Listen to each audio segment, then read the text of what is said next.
Riptide or Anaklusmos is the sword Percy Jackson uses throughout his adventures in the Riordanverse. We saw Percy use this weapon in the Disney Plus show, but the series hasn't really explained it. In fact, they haven't even given the name of the sword at all. So in this video, I'll be talking about Riptide, its history, and what the sword really is. With that note, there might be spoilers in this video, so you've been warned. And with that, let's get into it.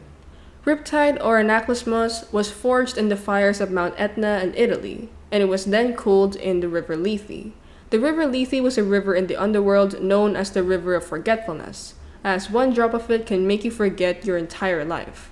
Riptide is made of material known as celestial bronze, and this makes it deadly to monsters, demigods, gods, titans, giants, and anything supernatural.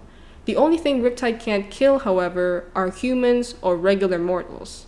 Other powers Riptide have is the fact that you can't lose it, as it always comes back to you eventually, even if you leave it in combat. According to Chiron the Lightning Thief, Riptide had a long dark history of owners, but we're only introduced to 5 of them. So let's go over those 5 owners. The first owner was Pleione, an oceanid nymph, and it makes sense that she owned it first, as Riptide was known to draw its power from the ocean, which is why it works best for people like Pleione and Percy, as both Pleione and Percy had powers inclined to the seas.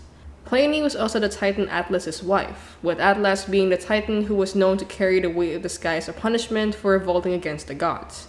We're not given any information as to how long Pleione kept Riptide, but it was eventually passed down to her daughter Zoe Nightshade, who is the second owner. Zoe was a nymph who tended to the Garden of Hesperides, and she especially cared for Hera's tree of golden apples, which was guarded by Ladon, a serpent with exactly 100 heads. Zoe transformed Riptide into a hair clip to disguise its true form, which is kinda like how for Percy, Riptide is in the form of a pen, which Percy can uncap to activate. One day, the sword will be passed down to the third owner, who was the demigod Hercules. Hercules was on a quest to get one of the golden apples, which Ladon was guarding, and Zoe ended up helping Hercules with his quest by giving him Riptide to defeat Ladon. Ladon, however, was too powerful, and Hercules failed his quest. Because of this, Zoe gives Hercules tips on how to trick her father Atlas into getting the apple, and it works. When Hercules is finished with his quest, Hercules doesn't give any credit to Zoe for helping him. Instead, he left her and took Riptide. Once everyone found out what happened, Zoe was exiled from the Garden of Hesperides, and Hercules' betrayal fueled her anger for male demigods, which is why she eventually joined the Hunters of Artemis for more than 2,000 years until her death in the Titan's Curse. From what we know about Hercules in the myths, we all know that he was trained by the centaur Chiron, and Anaklusmos was eventually passed to Chiron, making Chiron the 4th owner. It's unknown if Hercules actually gave Riptide to Chiron, but either way, this can be assumed, because Chiron would be the owner before the events of the Lightning Thief. In The Lightning Thief, Chiron was alerted by the satyr Grover Underwood that a demigod was present in a school for troubled kids called Yancey Academy. This demigod was of course our main character Percy Jackson, who will be the current and 5th owner. Chiron brought Riptide with him just in case of a monster attack, and during the school field trip, Chiron gave Percy Riptide in the form of a pen. If you remember earlier, Zoe had morphed Riptide into a hair clip as a disguise, and it can be assumed that Chiron did the same thing, but this time it was in the form of a pen. Chiron gave Riptide to Percy just in case of an attack, and Percy was able to use it when Percy was attacked by the Fury Alecto. The Disney Plus show made Percy still keep his sword after the Miss Dodds attack, but in the book, this didn't happen.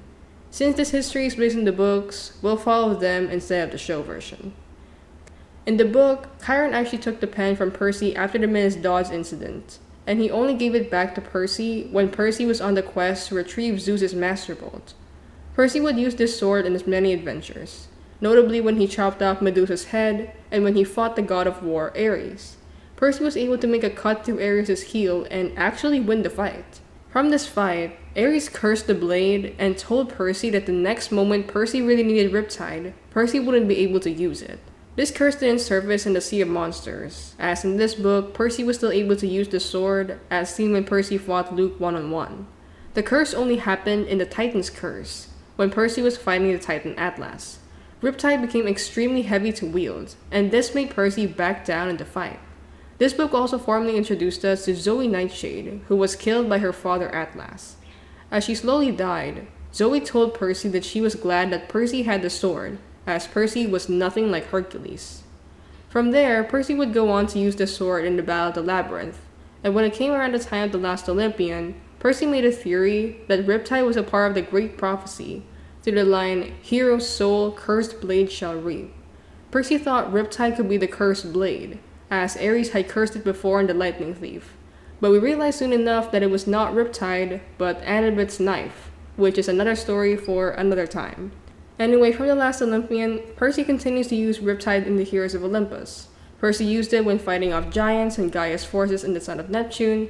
He also used it when fighting Jason Grace when possessed by Eidolons in the Mark of Athena, and even when Percy and Annabeth were in Tartarus together in the House of Hades. Speaking of the House of Hades, Percy and Annabeth figured out that Riptide could actually be used as a normal pen when touching the handle of the sword with a cap. Percy would go on to use Riptide to fight monsters in books like The Blood of Olympus, or the last book in the Heroes of Olympus, and even the first book of the Trials of Apollo, or the Hidden Oracle.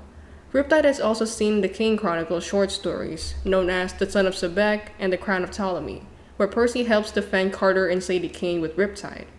We also get an interesting moment of Riptide in the third Magnus chase book, known as The Ship of the Dead, where Percy trains Magnus with Riptide.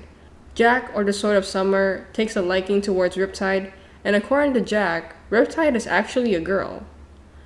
And that's all we know about Riptide so far. Riptide is one of the many key details in the Percy Jackson books, and though it might be a minor detail to some, it holds stories that many heroes experience in the novels, which is why I made this video to explain it. So how about you? What do you think of Riptide's history? Let me know in the comments down below.